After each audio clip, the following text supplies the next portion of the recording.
За любопитните да учат по нещо ново всеки ден. За тези, които обичат да споделят наученото и да пишат отличен 6 на хората, които срещат. Отличен 6. Предаване за ученето и за научаването. За учениците и за учителите. За образованието и за образоваността. Отличен 6. На вълните на Радио Варна всеки четвъртък от 14 часа. С Валерия Василева. Добър ден, уважаеми слушатели! Добра среща в ефира на Радио Варна в последния четвъртък от месец юни, преди лятната ваканция. Днес отправяме поглед към духовното измерение на темата за възпитанието и образованието. Чували сте израза, всички го знаете, от разпни го до осанна. Израз, който употребяваме по отношение на много учения, на много личности, на много разбирания, теории, които повече или по-малко познаваме или не познаваме. И там, където мненията и разбиранията ни стигат до крайности и се конфронтираме помежду си. Може би една такава личност е и учител Петър Дънов. И за него, и за неговата философия, за неговата научна школа, мненията са от едната крайност на пълното отрицание до другата крайност на тоталното отдаване и последование. Днес опитваме да намерим някаква модерна гледна точка към Петър Дънов и неговото учение, защото вярвам, че преди да отричаме или да се приобщим към определен вид учение, е добре наистина да го познаваме и да бъдем осъзнати за него. А повода да отправим поглед към едно от многото проявления езици на духовното е, че в неделния ден, който предстои, на Петров ден във Варна, с съдействието на Община Варна и дирекция Култура и духовно развитие, в пленарната зала от 11 часа ще се проведе една научна конференция "Учителят Бенса Дуно и съвременна България" под наслов "Слово, музика и танц".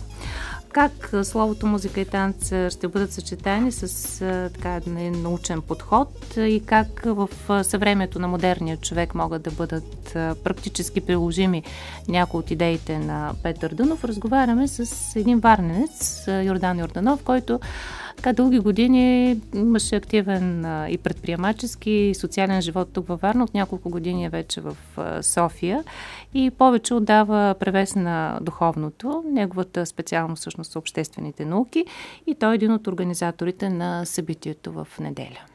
Благодаря за поканата. Целта е да представи тази научна школа, дарена ни от учителя Бенса Дуно, и това, което ние можем да ползваме, да приложим като съвременни хора в нашето ежедневие, в абсолютно всички направления на обществения живот. Организатор е иначе Културно-просветен център "Начало", чийто председател и създател съм аз. Това е организация, която развива културно-просветна дейност в цялата страна за повишаване на националното самосъзнание на българите и въобще за осъзнаването на мисията, която ние имаме, както в личен, така и в обществен и в народностен план, защото всеки народ си има мисия. Именно българите, които културно и духовно са водили човечеството през всички ледолетия, чрез определени културни импулси, които са давали във всички направления на човешкия живот.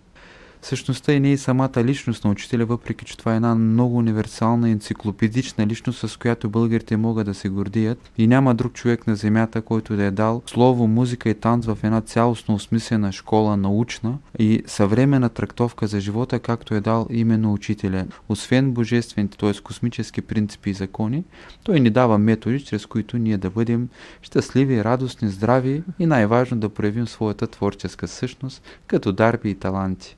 Да, вие казвате нещо много важно всъщност. Не самата личност да почетем датата, а как да преведем на езика на съвременника и в живота на съвременника принципите, за които Петър Дънов говори в своите беседи и пише това, което е останало като писмено наследство. Това всъщност е въпрос на личен избор и е въпрос на личен избор на какъв кръг от хора в съвремието.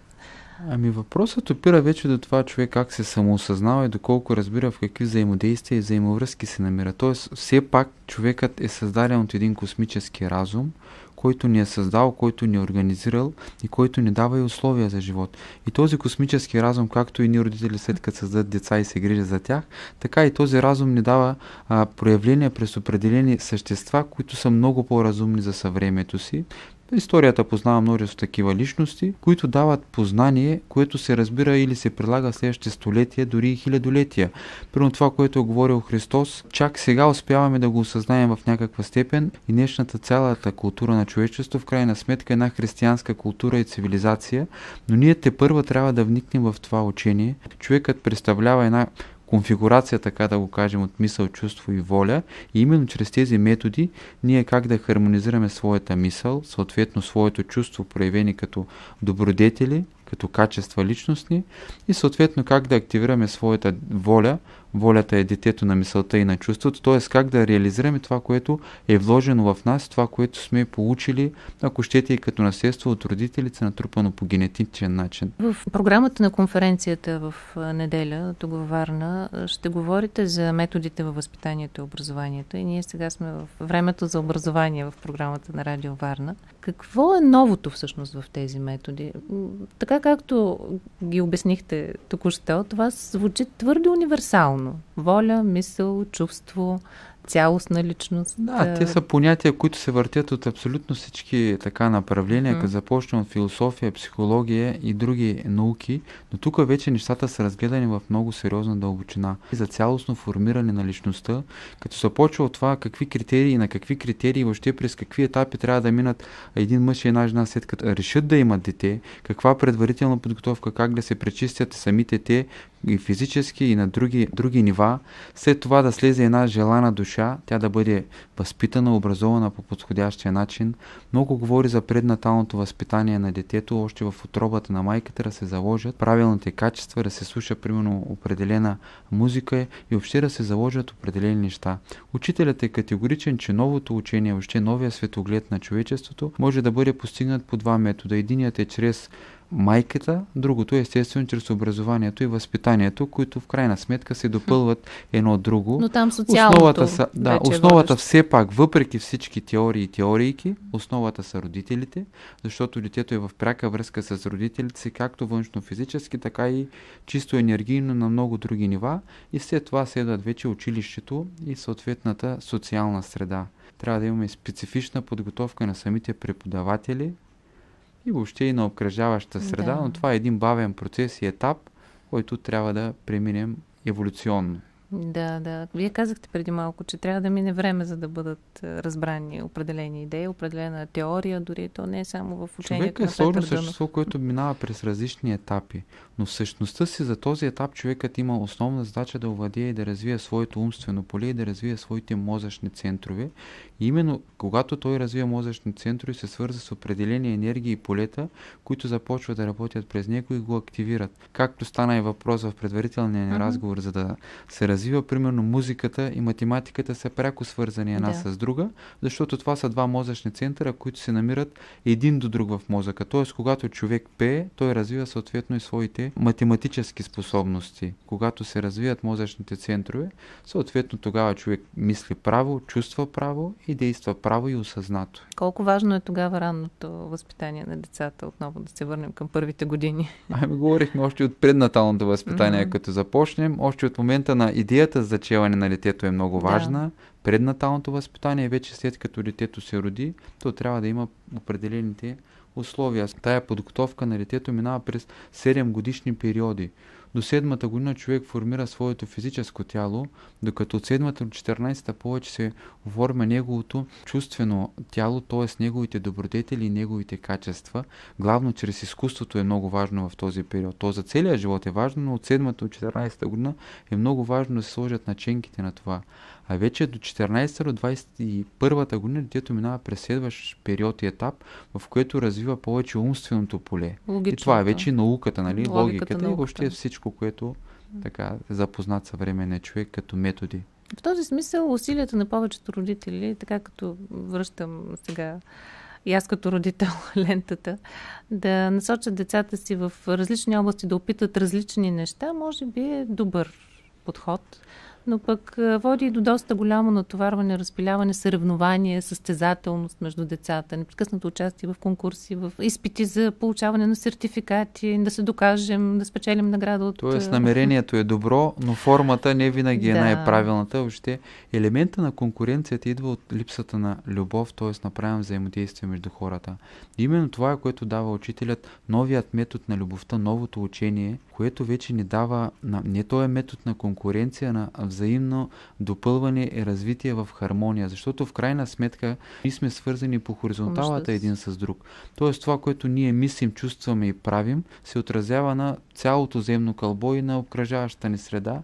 И вече ако разглеждаме по този начин нещата, ние не бихме се конкурирали, а напротив, ако ние пеем хубаво, някой пее още по-хубаво, това само би ни радвало, защото това повдига и самите нас. Да. Тоест идеята за личността трябва да встъпи на заден план за идеята за душата, която е универсална. Предполагам, че е безсмислено да задавам въпроса за това допустимо ли е насилие в възпитанието. Това е в основата на любовта и изключване на метода на насилието.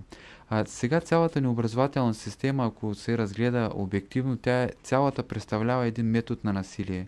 Като започнеш от тази трагедия с самото обездвижване на детето, което в продължение на множество часове през този ден стои неподвижно, система, и вече ти като сложиш тая липса на връзка с живата природа, това обездвижване, когато детето не се движи достатъчно, то не може и да мисли правилно.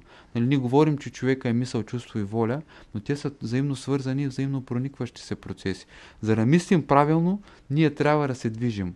За да се движим, ние трябва да мислим правилно. Нещата се преплитат. И невролозите, и невробиолозите, и невропсихолозите. Тоест, това познание, което се дава предварително и авансово през личности, като учителя Бейнса Доно, съвременната наука постепенно ги доказва и ги развива. Да. Когато говорим, че човека има енергийни тела, науката е наясно с тези неща. Още от десетилетия знае, че човека има и етерно тяло, което чрез Кирляновата фотография, че има и чувствено тяло, което чрез новите технологии се отчита. Въпросът е науката, стъпка по стъпка тези неща ги доказва и ги свързва. Хората имат нужда от доказателства.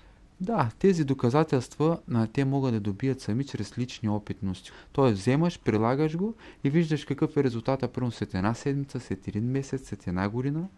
И ти сам се убеждаваш в това нещо. Затова и вече, както виждате в това мероприятие, което е слово, музика и танц, участват хора, които разучават песните на учителя, професионални оперни певци, добре известни на варненската общественост, които са заучили няколко песни, които те са харесали и ще представят в зала пленарна на община Варна.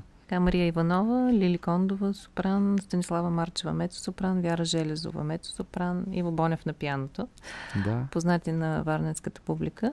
Това е за неделя, 29 юни 2014 година. Благодаря ви за този разговор. Неделя в 11 часа Едно матине ще бъде, но понякога случва ли ви се да усещате бариерите на хората? Смесват се наистина разбиранията за Петър Дънов, за учението, за Бялото братство. Всичко е борба. Окултно го наричат. Всичко е борба на понятия. Аз мога да изложа школата на учителя по такъв начин, че един психолог, като ме слуша да каже, то си голям психолог. Един философ, като ме слуша да каже, то си голям философ, дървен философ, както казват българите. Някой окултист да каже. Тоест, това са различни понятия, различни неща, които могат да бъдат представени по един и същ начин, но в крайна сметка, когато се съпоставят и приложат, се вижда кое докъде стига. Има чисто човешки теории, философии и интерпретации, които съответно си имат своята определена стойност и им дължим уважение, но в тях ги няма любовта, мъдростта и истината, която се дава чрез такива универсални личности, които идват един път на 2000 години. А къде стои комерциалният момент във всичко това? Аз ви попитах, докато в предварителния разговор, какво ви е мнението за тези езотерични телевизионни предавания, всякакви такива телефони, на които хората получават прогнози и така някакви разумни съвети. Влияния и неразумни влияния. Това са абсолютно несериозни неща, които въобще аз не виждам смисъл да говоря за тях, защото когато говорим за несериозните неща, разваляме сериозните. Когато говорим за лошото, разваляме доброто. Важно е да разберем, че всеки народ има определена степен на еволюция. Въпросът е през какви страдания и изпити ще минем ние, чрез нашата изкуствена съпротива, но аз не мисля, че има някаква съпротива. Мисля, че тези истини вече се налагат сред хората и въобще се раждат поколения, които са на 10, 20, 30 които вече имат естествено вътрешно разбиране за това, защото самите външни условия не подготвят, а и ние като души, като българи, сме готови за тази форма, която ни се дава. Възход и еволюция чрез метода на любовта. Към варненци, които се интересуват за научната конференция, посветена на 150 години от рождението на учителя Петър Дънов. 29 юни, зала пленарна на Община Варна. Това е едно събитие, което е подкрепено от дирекция култура и духовно развитие в Община Варна. С любезно съдействие на Община Варна и на други институции, неправителствения сектор, всички културни среди на Варна участват.